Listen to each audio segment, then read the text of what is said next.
Hi, I'm Joran, and I took the archetypal lens.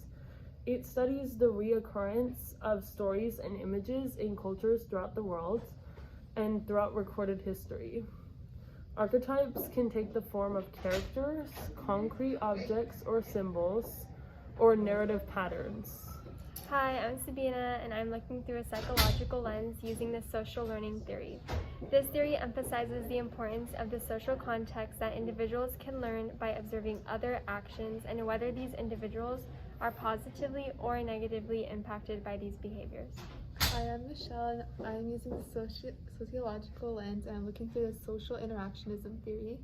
And basically, I'm looking at how humans interact on the basis and on how they interact on actions.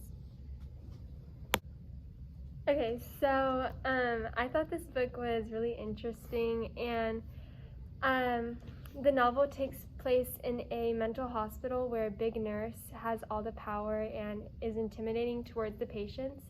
Do you think this type of environment affects the characters in the book? Yes, definitely. We can see this throughout the book, and specifically with McMurphy, and how when he first comes to the ward, he finds a sense of freedom in no longer having to work at the work farm, but slowly as he's there longer, he realizes that there's like more control from like big nurse than like there was being outside, so he would rather leave, and then he realizes like now he's like in too deep and he can't leave.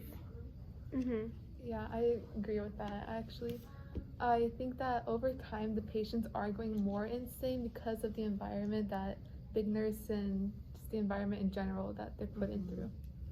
And I think the author like specifically includes McMurphy's character to show us this because all of the other patients have been there for like almost or for like 7 years, so we would not be able to see this like character development happen if he wasn't in the book. Yeah, I think it definitely impacts the characters or the patients negatively, but for Big Nurse, it's kind of like her natural habitat, the controlled environment, so it doesn't really affect her, but it definitely affects the patients in a negative way. And we can see this when Big Nurse orders McMurphy to receive a lobotomy after he attacks her, or after McMurphy attacks her, even though there was no medical reason, but Big Nurse still follows with the procedure, and that kind of just shows how controlling the environment is and how she wants everything to go her way. I don't think she really cares about the patients that much. She only wants like the power and control over everyone in the ward, including the other doctors and nurses. Yeah, I agree. And then like tying this into my lens, like she shows up as like the like overbearing, like power hungry like female role, and we can also see this in 1984, not specifically like a female role, but we can see this in Big Brother and how like the party and how they like seek to have like control over the proles, even though like they don't need control over the proles, but like Big Nurse doesn't need control over the patients. And you kind of talked about this earlier about how most of the patients were self-admitted, but what does that tell us about the society, like outside of the ward? What do you guys think? I think they probably think like it's better life in the ward, like it's more free from the outside world. But once they're in the ward, they feel more trapped and like they don't have as much freedom as they expected they would have in the ward. Yeah. Because I forgot which character it was, but the one who stutters, sorry. Oh yeah, that's Billy Bibbit. Yeah, Billy Bibbit. He said that like he wasn't ready to leave, but McMurphy's like, but you're a kid, like, and you seem like good enough to leave. But it's like them being in the ward like makes them feel like they're not like capable of living in society. Yeah, I feel like the society outside judges them so much that they feel like they would rather be judged and go through the pain that Big Nurse puts them through rather than being in society where they feel really judged, and they would rather like, I don't know, maybe self-harm themselves. Yeah, and they get to be around like other people who are like mentally ill and like understand them, so that's good. have more interactions and stuff with them. Yeah. But I feel like there isn't that much interactions they could have since they're that trapped and controlled by the doctors. So McMurphy kind of brings like a really joyful aspect to the ward, and kind of brings life, because we see when in the beginning of the book, when Chief goes near McMurphy's dorm, he kind of smells. He smells dirt from like the outside, and I feel like that kind of brings life to the ward. So how does McMurphy inspire other characters to disobey Big Nurse? I think he has like a lot more energy. He wants them to like be happier compared to what Big Nurse wants. She just wants everyone to like follow certain orders instead. Yeah. Rather compared to McMurphy, he just wants everyone to be happier, or like kind of force relationships or like more interaction to happen.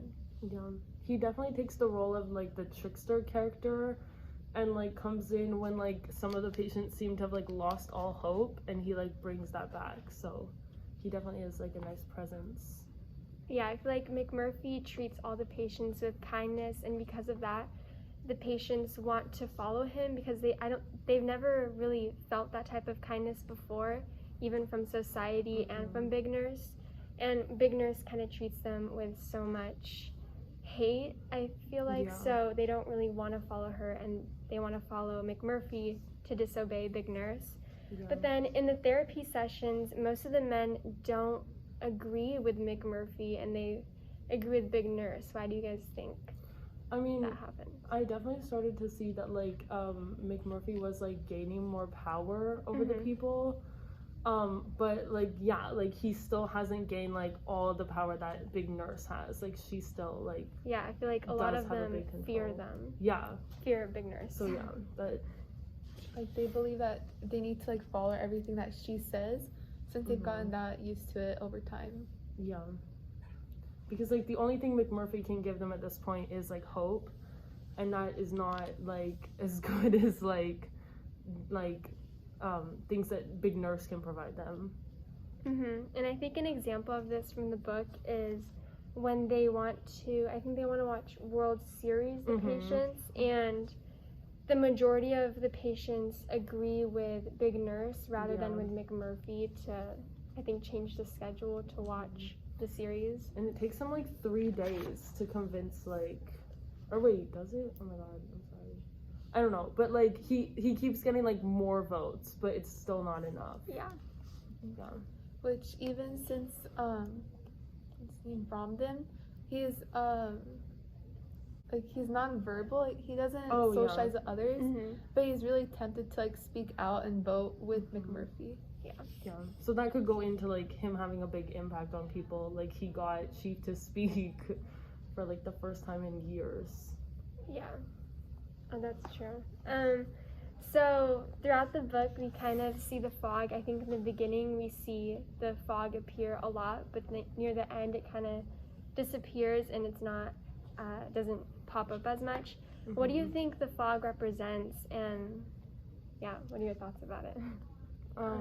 I definitely think it like represents like this like the looming like presence of like Big Nurse, and like how like much control she has over them.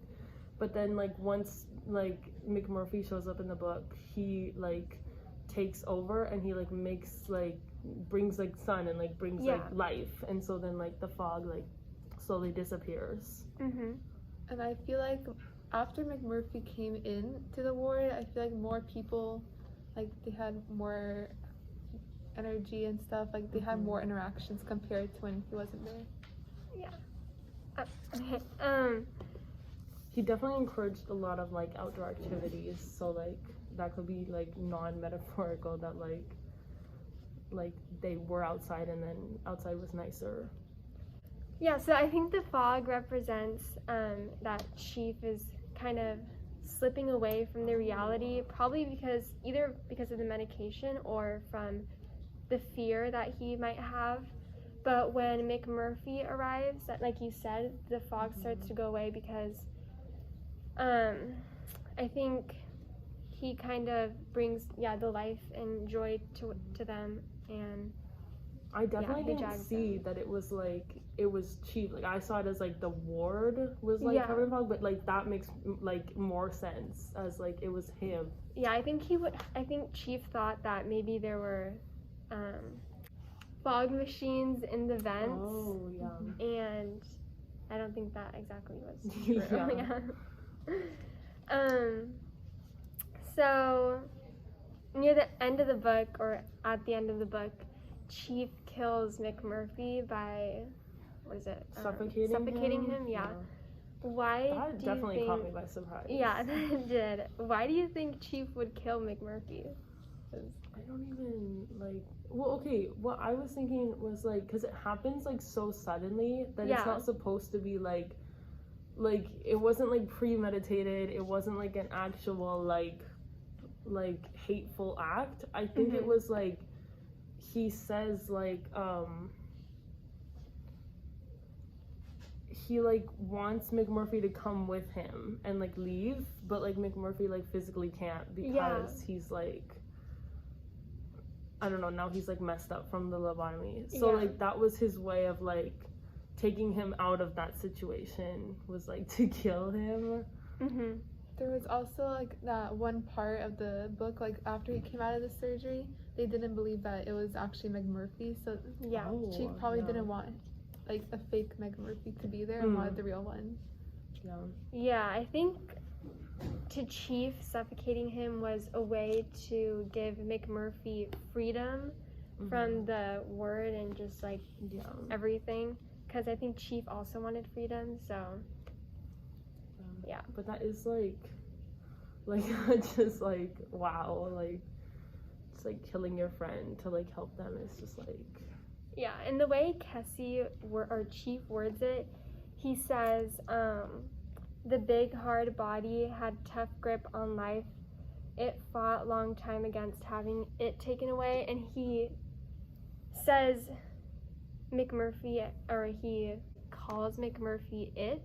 And I think that kind of signifies that the hospital won, because McMurphy's now just it. But that does like emphasize the fact that like there was no like this was like Chief helping McMurphy and like wanting him to not be like in that horrible situation, like, and like not even like wanting to associate this like new like lobotomized like person with like the person that he knew. And then there is other patients like from that one group that had also been released from the ward. So like, and I think there's like 1 or 2 patients left in the group, and then they didn't want like a fake like they didn't want like a fake version of McMurphy, so they just wanted him to be free too, and have like the real ones together. So definitely like everybody would have like wanted that for him. And I think it was like in return for like what McMurphy did for them, like wants them to feel more free. I think that was a pretty good discussion. Yes. Thank you guys for Thank listening. you. Bye.